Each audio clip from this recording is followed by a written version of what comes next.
Work ചെയ്യാനായിട്ട് ഓടിപ്പോയാൽ ഞാൻ അതിനേക്കാൾ സ്പീഡിൽ തിരിച്ച് വന്നു കേട്ടോ. അച്ഛനും അമ്മയ്ക്കൊന്ന് പുറത്ത് പോകേണ്ടതുകൊണ്ട് തുമ്പി ബേബിയുടെ കൂടെ ഇരിക്കണം. അപ്പോൾ തലയിൽ പാക്കറ്റ് ഇട്ടേക്കല്ലേ, അപ്പോൾ ഓടിപ്പോയി അതൊന്ന് കഴുകിയിട്ട് വരാമെന്ന് വിചാരിച്ചു. അങ്ങനെ വന്ന് വർക്ക് ചെയ്യാനിരുന്നപ്പോഴത്തേക്കും ഒരാൾ കൊഞ്ചാൻ വന്നു. എങ്ങനെ എന്തൊക്കെയോ പറഞ്ഞൊന്ന് വിട്ടപ്പോഴത്തേക്കും പിന്നെ നോക്കിയപ്പോൾ ഡൈനിങ് ടേബിളിൻ്റെ അടിയിലിരിക്കൊണ്ട് എന്തൊക്കെയോ പെറുക്കിയെടുത്തോണ്ട് രക്ഷയില്ല. കയ്യിൽ പൊട്ടിയ കുപ്പിവളയുടെ കുറച്ച് ഭാഗമായിരുന്നു. അത് എന്തൊക്കെയോ പറഞ്ഞ് വാങ്ങിച്ച് കുറച്ച് സ്നാക്സും കൊടുത്ത് നൈസായിട്ട് അങ്ങ് പറഞ്ഞു വിട്ടു. ഞാനും 1-2 സ്നാക്സ് എടുത്ത് കഴിച്ചു. അപ്പോഴത്തേക്കും ഒരാളുടെ വിളി വന്നു.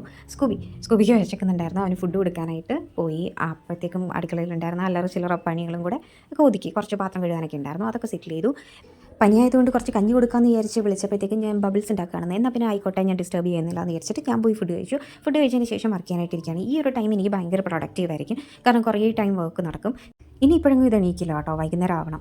നമ്മുടെ ട്രിവാൻഡ്രത്ത് ഇവിടെ എയർ ഷോ നടക്കുകയാണ്, അപ്പോൾ അതിൻ്റെ ലൈവ് ടി-വിയിൽ നടക്കുകയാണ്. ഇടയ്ക്ക് അതും ഒന്ന് ശ്രദ്ധിച്ചു. അപ്പോഴത്തേക്കും വൈകുന്നേരം ആയപ്പോഴത്തേക്കും പിന്നെ മുറ്റടിക്കാനും വെള്ളം തളിക്കാനും ഒക്കെ ഒന്ന് ഇറങ്ങി.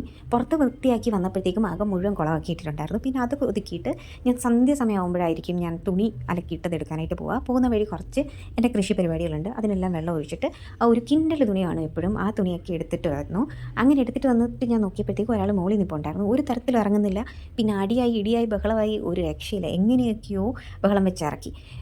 ഞങ്ങളുടെ യുദ്ധം കഴിഞ്ഞപ്പോഴത്തേക്കും ഞാനാകെ ടയേർഡായിപ്പോയി. പിന്നെ കുറച്ച് വെള്ളം കുടിച്ചു. ഈ വെള്ളം കുടിക്കുന്നത് രാവിലെ 1 ലിറ്റർ കഴിക്കും, ഉച്ചയ്ക്ക് 1 ലിറ്റർ, രാത്രി ആകുമ്പോഴത്തേക്കും രാത്രിക്കുള്ളിൽ ഒരു 1/2 ലിറ്റർ, അതും കൂടി ആകുമ്പോഴത്തേക്കും ആവശ്യത്തിനുള്ള വെള്ളം കുറേയൊക്കെ ഉള്ളിൽ ചെന്നിട്ടുണ്ടെന്നുള്ളൊരു ധൈര്യമായി. അതിനുശേഷം ഞാൻ വീണ്ടും വന്നിരുന്ന് വർക്ക് ചെയ്യാൻ തുടങ്ങി. ഇനി ഇവിടെ നിന്ന് എണീക്കണം എന്നുണ്ടെങ്കിൽ ഡിന്നർ പ്രിപ്പയർ ചെയ്യുന്ന ടൈം ആവണം, അതുവരെ അനങ്ങൂല.